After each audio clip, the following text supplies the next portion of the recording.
On November 25th, 2014, Barcelona's Lionel Messi scores a hat trick, and in doing so, becomes the all-time leader in the UEFA, also known as the Union of European Football Association, the top division of European clubs, solidifying himself as arguably the best player in the world and maybe the best of all time. Today we're going to dive into how Messi got to this point and what made him so good and how he compares to the best of all time. Today on Daily Sports History.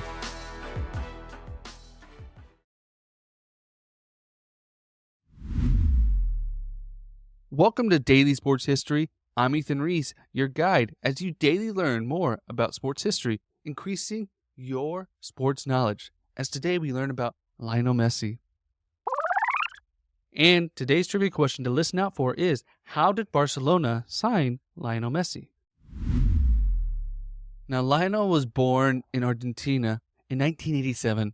He was the third of 4 children in a family that struggled to make ends meet. But they were a tight-knit family and they loved football. And Lionel quickly developed a passion at an early age for football. And for everyone in America, I'm going to call it football for the rest of this episode. Just know I am talking about soccer, just so you don't get confused. And at the age of 4, he actually joined his first team. And the whole family was involved, including his grandmother, who really pushed him in his training and helped him get on the field. And sadly, she passed away when he was still pretty young, but he always remembers her. And to this day, he still celebrates goals by looking up to the sky and pointing as a tribute to his grandmother. But as he got a little bit older, his family began to realize that he was small. He was not growing as much as he could. And at the age of 10, he still was under 5 feet tall. And that's when he was diagnosed with growth hormone deficiency. And his father's health insurance only would cover 2 years of the therapy to help him continue to grow. And it cost over $1,000 for this treatment every month. So what they did was he was getting a lot of interest from teams around the world for him to join, even at this young age. Because if you don't know, in Europe, they have kind of minor league teams for younger players to join. When they're young, they get better, and then they join the big team when they get older and their skill has made it to that point. So they contacted anyone that had contacted him about possibly joining their team, about seeing if they could help pay this bill. Because even though he was small, he was still a great athlete. I see he scored over 500 goals for his team back in Argentina. And one team decided to take a chance. And that team was Barcelona. They decided they would pay for his treatment as long as he made the commitment to join their team after this. Now, it was unusual to have a player this young, but because of the commitment and the unusualness of them helping pay for this treatment, that's how they did this. Now, this couldn't be done in leagues in America because there's age limit rules and things like that, but European rules and other professional football rules are different. And that is, one, because football is so much bigger around the world. Every team is looking for an advantage. And it's also because the leagues and the teams are governed very differently because it's more free-flowing. Teams play for different kind of cups, and you have the European teams, you have the South America League, you have the Mexican League. There's so many different professional leagues around the world that it kind of is this hodgepodge that you can do a little bit more unusual things,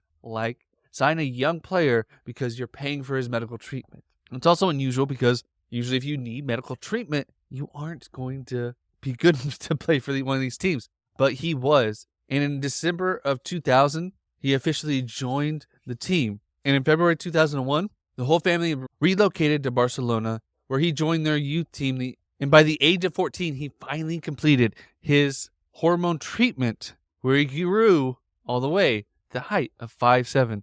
Now, luckily, the sport he loved was soccer, and height is not the most important thing. You need speed and dexterity more than anything else. If you are quick and you have great foot-eye coordination, it doesn't matter how big you are. Now, in other sports like football and basketball, size matters, but not in soccer. And that bode well for him.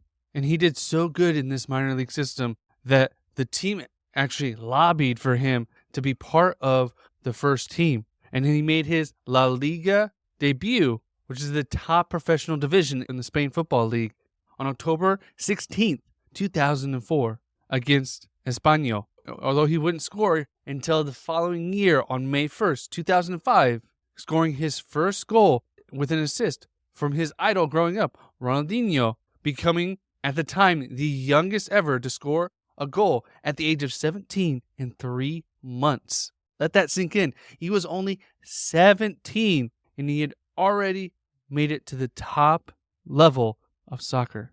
Scoring. Now, we did a previous episode on Freddie Adu and the challenges he had, but Barcelona did things differently. They worked his way up. He earned his spot, as opposed to Freddie, who was given more than he may have earned. Messi didn't just start and blow the doors off everything. He was young, and his first year, he only played 9 games and scored 1 goal. Then the next year, he got even better, played 25 games, had 8 goals and 3 assists, and he continued to grow. And just so you know, for a forward, which Messi is, in general, a good top forward scores between 20 and 30 goals a year. One of the top echelon scores between 30 and 40. But the really great goal scorers score over 40. These are the guys that you would consider in the conversation of greatest of all time. And he was working his way up there. Because in his third season, he played 36 games and had 17 goals with 4 assists, including a hat trick versus Real Madrid. His next season, in 2007-2008, he played 40 games with 16 goals and 13 assists. He wasn't just a scorer. He was a playmaker, setting up his team as well as himself. And in 2008-2009, he played 51 games with 38 goals and 18 assists. This was largely considered his breakout season. And he would score in 2009-2010, he would score 45 goals with 11 assists. And he would continue to increase and have his best season in 2011 and 2012, where he had 73 goals to go along with 29 assists. And for the entire year, including his time with his country, he would score over 91 goals, which was a record for goals across all competitions within a calendar year. And this is the same year he would break the record for the most UEFA goals scored of all time, scoring his 100th goal.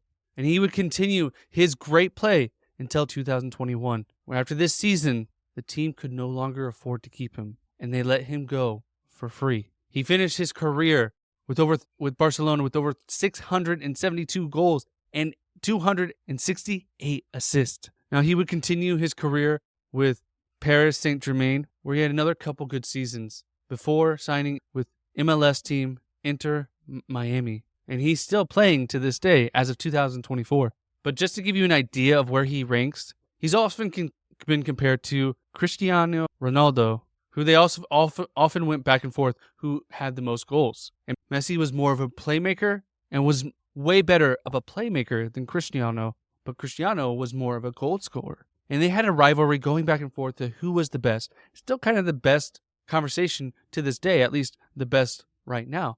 And it's a toss-up of who is better. Messi has a better goals per game, but Cristiano has more goals overall. But there's also other great players, like Pele has a better goals per game, but may have played lesser competition. And then you have others like Jose Becan, who had a 1.25 goals per game.